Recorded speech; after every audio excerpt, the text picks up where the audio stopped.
आप सभी को जय मसीह की द बाइबल पोर्शन में आपका स्वागत है। हमारा आज का वचन है पहला राजाओं की पुस्तक 21वां अध्याय वचन 15 से 28।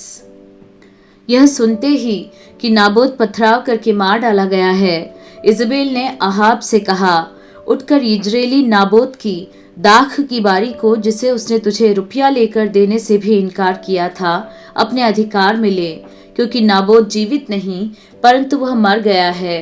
यिज्रेली नाबोत की मृत्यु का समाचार पाते ही अहाब उसकी दाख की बारी अपने अधिकार में लेने के लिए वहां जाने को उठ खड़ा हुआ। तब यहोवा का यह वचन तिशबी एलिय्याह के पास पहुंचा, चल शोम्रोन में रहने वाले इस्राएल के राजा अहाब से मिलने को जा। वह तो नाबोत की दाख की बारी में है, उसे अपने अधिकार में लेने को वह वहां गया है। और उसे यह कहना कि यहोवा यूं कहता है, क्या तूने घात किया और अधिकारी भी बन बैठा? फिर तू उससे यह भी कहना कि यहोवा यूं कहता है, जिस स्थान पर कुत्तों ने नाबोत का लहू चाटा, उसी स्थान पर कुत्ते तेरा भी लहू चाटेंगे। एलिय्याह को देखकर अहाब ने कहा, हे मेरे शत्रु, क्या तूने मेरा पता लगाया है? उसने कहा, हाँ लगाया तो है, और इसका कारण यह है कि जो यहोवा की दृष्टि में बुरा है उसे करने के लिए तूने अपने को बेच डाला है। मैं तुझ पर ऐसी विपत्ति डालूंगा कि तुझे पूरी रीति से मिटा डालूंगा, और अहाब के घर के एक एक लड़के को, और क्या बंधुए क्या स्वाधीन, इस्राएल में हर एक रहने वाले को भी नष्ट कर डालूंगा।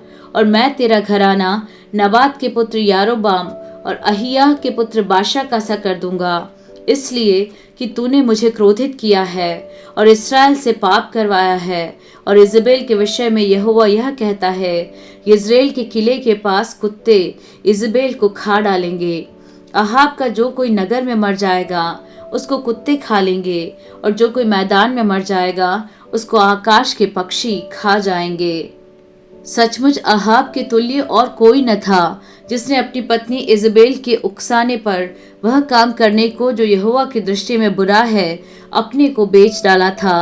वह तो उन एमोरियों के समान, जिनको यहोवा ने इस्राएलियों के सामने से देश से निकाला था, बहुत ही घिनौने काम करता था, अर्थात मूर्तों की उपासना करने लगा था। एलिय्याह की ये वचन सुनकर अहाब ने अपने वस्त्र फाड़े और अपनी देह पर टाट लपेटकर उपवास करने और टाट ही ओढ़े पड़ा रहने लगा और दबे पांवों चलने लगा। तब यहोवा का यह वचन तिशबी एलिय्याह के पास पहुंचा, क्या तूने देखा है कि अहाब मेरे सामने नम्र बन गया है? इस कारण कि वह मेरे सामने नम्र बन गया है, मैं वह विपत्ति उसके जीते जी उस पर न डालूंगा, परंतु उसके पुत्र के दिनों में मैं उसके घराने पर वह विपत्ति भेजूंगा।